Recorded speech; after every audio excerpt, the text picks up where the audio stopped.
அண்ணா வணக்கண்ணா. வணக்கம் தம்பி. எப்படி நல்லா இருக்கீங்களா? இருக்கேன். நான் உங்கள்கிட்ட ஒரு பேட்டி ஒன்று எடுக்க வந்திருக்கோம். அப்படிங்களா? சொல்லுங்கள் தம்பி, என்ன இது சம்மந்தமா? அது எப்படின்னு கேட்டிங்கன்னா, ஒரு நாடு நல்லா இருக்குன்னா என்ன பண்ணணும், என்ன எப்படி இருக்கணும், அதை பற்றி கேட்கலான்ட்டு. தம்பி, ஒரு நாடு நல்லா இருக்கணும்னா ம் நாட்டுடைய தலைவன் ம் நாட்டு மக்களுக்கான ம் அவங்க அடிப்படை தேவைகளை சந்திக்கிற தலைவனா இருந்தாங்கன்னா அந்த நாடு நல்லா இருக்கும்.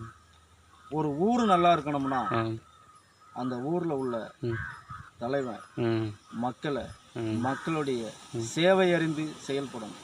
தர்மம், நீதி, நியாயம் இதெல்லாம் அவனுடைய கட்டுப்பாட்டில் வைத்து கொண்டு தர்மத்தின் வழிய அந்த ஊருடைய தலைவன் இருந்தா நாட்டுல ஒரு வீடு நல்லா இருக்கணும்னா அந்த வீட்டுல உள்ள தலைவன் எல்லாம் தன் குடும்பத்துக்காக தனக்காக சேர்க்காமல் தன் குடும்பத்துக்காக வாழுகிறான் பார், அவன் அந்த வீட்டுடைய தலைவன்.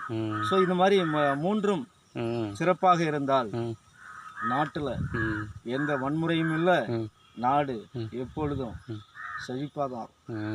அப்ப நாட்டு மக்கள் இதை யோசிச்சு எதை யோசிச்சா யாரு வந்தா நல்லா இருக்கும் அப்படின்னு நினைச்சிருக்காங்கன்னு நினைக்கிறேன். இப்படியெல்லாம் மக்கள் கையில் தான் எல்லாமே இருக்கு. அதனால ஒரு நாடு நல்லா இருக்கணும், நாட்டுடைய தலைவன் பர்ஃபெக்டா இருக்கும்போது தான் நாட்டு மக்கள் ஜெய்ஹிந்த் அப்படின்ற ஒரு விஷயங்களை ஏற்படுத்த முடியும் என்று சொல்லி தம்பி, ஓகே, விடைபெறுகிறேன் தம்பி. நன்றி, ரொம்ப நன்றிண்ணா.